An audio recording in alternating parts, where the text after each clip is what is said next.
नमस्कार। महाराष्ट्र विधानसभा निवडणुकींचा अभूतपूर्व आणि अविश्वसनीय असा निकाल हाती आलेला आहे आणि महायुतीला प्रचंड बहुमत महाराष्ट्रामध्ये मिळालेलं आहे।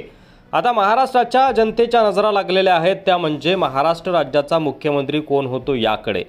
एकनाथ शिंदे यांना देखील मुख्यमंत्री होण्याची पुन्हा अपेक्षा आहे। शिवसेनेकडून तशी मागणी केली जाते तर अजितदादा पवार यांची महत्त्वाकांक्षा देखील लपून राहिलेली नाहीये। राष्ट्रवादीचे कार्यकर्ते देखील अजितदादांना मुख्यमंत्री केलं जावं यासाठी प्रयत्नशील आहेत। मात्र देवेंद्र फडणवीस यांचं नाव मुख्यमंत्री पदासाठी फायनल झालंय अशी चर्चा आहे आणि त्यांच्या नावावर शिक्कामोर्तब झालंय अशी चर्चा आता राजकीय वर्तुळात सुरू आहे। कोण आहे महाराष्ट्र राज्याचा भावी मुख्यमंत्री आणि मंत्रिमंडळामध्ये कुणाला संधी दिली जाणार, चला तर बघूयात। देवेंद्र फडणवीस यांच्या नेतृत्वाखाली भाजपने राज्यात सर्वात जास्त जागा जिंकल्या आहेत, त्यामुळे देवेंद्र फडणवीसच मुख्यमंत्री व्हावे अशी कार्यकर्त्यांची देखील भावना आहे। यासह अनेक आमदारांनी देखील फडणवीस यांच्या नावाला पसंती दिली आहे। त्यामुळे आज दिल्लीत केंद्रीय मंत्री अमित शहा यांच्यासोबत महायुतीच्या वरिष्ठ नेत्यांशी चर्चा करून फडणवीस यांच्या नावावर शिक्कामोर्तब केलं जाईल असंही सांगण्यात येत आहे। तर सुरुवातीचे 2.5 ते 3 वर्ष भारतीय जनता पार्टीकडे मुख्यमंत्रीपद असेल आणि त्यानंतर 1-1 वर्ष मुख्यमंत्रीपद हे शिवसेनेला आणि राष्ट्रवादीला दिलं जाईल अशी ही चर्चा राजकीय वर्तुळात रंगत आहे।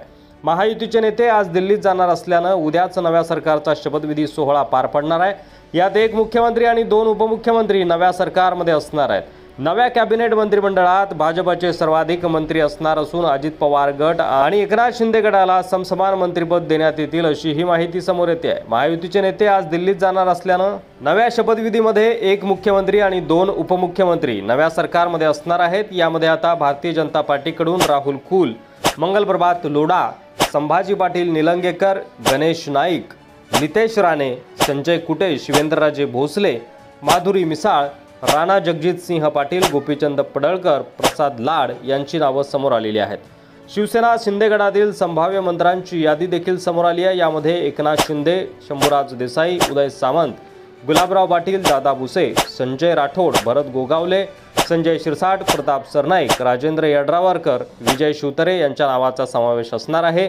तर अजित पवार गटातील संभाव्य मंत्र्यांची यादी देखील समोर आलेली असून यामध्ये अजित पवार, छगन भुजबळ, दिलीप वळसे पाटील, हसन मुश्रीफ, धनंजय मुंडे, धर्माबा आत्राम, आदिती तटकरे, संजय बनसोडे, संग्राम जगताप, इंद्रनील नाईक, मकरंद पाटील, सुनील शेळके आणि माणिकराव कोकाटे यांना मंत्रिमंडळामध्ये संधी दिली जाईल अशी शक्यता वर्तवली जाते आहे।